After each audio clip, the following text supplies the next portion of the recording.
Bangladesh army একদম স্পষ্ট ভাষায় বলে দিচ্ছে বাংলাদেশ আর্মি জাস্টিসের পক্ষে। কমিশনকে যেটুকু হেল্প করা ইভেন বিচার প্রক্রিয়া আমরা অবশ্যই করছি, যেটা জাস্টিস হবে সেটা পক্ষে।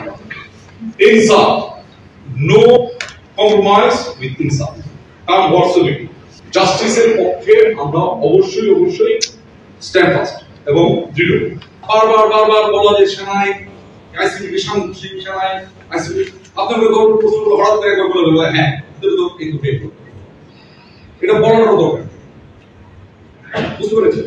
এক দুই আসেন আপনি যে প্রশ্ন ছিল যে আমাদের এখানে 6 October third amendment of ICT third এখন পর্যন্ত এটা third 20C within bracket 1 delta ওইখানে এই কথাটা বলা আছে যে চাষিদের নাম উঠে অটোমেটিক্যালি চলে যাবে। বাংলাদেশ সংবিধানে স্বীকৃত সকল আইনের মধ্যে আমরা শ্রদ্ধা, ঠিক সেই কারণে আমরা কিন্তু দেখেন পাওয়ার আগে 8 তারিখে তাদেরকে নিযুক্তি চেক বাদ দিয়ে তাদের কোনো 9 তারিখের ভিতরে তোমরা সেনাবাহিনীতে চলে আসবে। এটা বাংলাদেশ সেনাবাহিনী, এটা এই রোল প্র্যাকটিস সেনাবাহিনীতে এইরকম এটার মতো না হলেও অন্যরকম বা এর থেকেও বেশি সেন্সিটিভ অনেক কেসের ভিতরে বাংলাদেশ সেনাবাহিনী 6 বছর পার করে। ওই সময়ও আমরা এরকম যাদের নামে অভিযোগ উঠে তাদেরকে আমরা এরকম হেফাজতে প্রথমে নিয়ে নিই, তারপরে তার বিচার কার্য শেষ হয়। সেটা আপনারা শুনেছেন, field general court martial, summary court martial ইত্যাদি শুনেছেন না?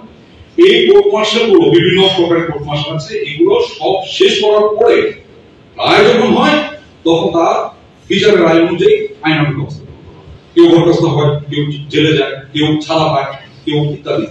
এটা কিন্তু আজকে না, গত 54 বছরে সেনাবাহিনী এইরকম অনেক ঘটেছে।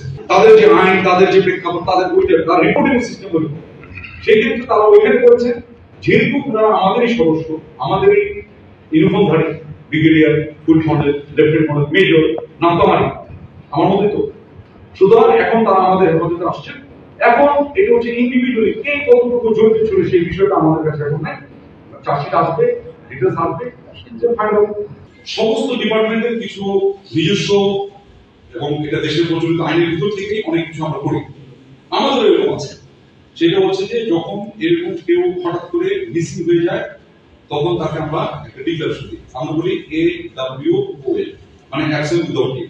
দিস ইজ সামথিং ইলিগালি অথবা ইলিগাল অ্যাবসেন্ট, মানে আপনার ওই পরিভাষাও বুঝতে পারছেন তো? আমার আর্মি পরিভাষা হচ্ছে AWOL, আপনার পরিভাষা হচ্ছে ইলিগাল অ্যাবসেন্ট। ইলিগাল অ্যাবসেন্ট হওয়ার সাথে সাথে আমাদের একটা নিয়ম আছে, সেই অনুযায়ী তাকে আমরা ইলিগাল অ্যাবসেন্ট হিসেবে ঘোষণা করা হয়ে গেছে অফিসিয়ালি। এবং তার এটা ইলিগাল অ্যাবসেন্ট ঘোষণা করার পরে যে প্রসেস যেগুলো আছে, আমাদের কিছু প্রসেস আছে, কোথায় ওয়ারেন্ট ইস্যু করতে হবে সেগুলো আমাদের একটা অ্যাপেন্ডিক্স আছে বইগুলো দিয়ে, এটা আমাদের সরকারিভাবে আমাদের যে দপ্তর এটার সাথে জড়িত তারা ওটা ইস্যু করেছে। 10 জনের মধ্যে 15 জনের মধ্যে একজনকে শুধু মিসিং, বাকি সবাই জড়িত। 14 জনই আমাদের সেনা হেফাজতে চলে আসছে। আর এলপের একজন আছে, সেও আসছে, এলপের আছে, সেও জড়িত আছে।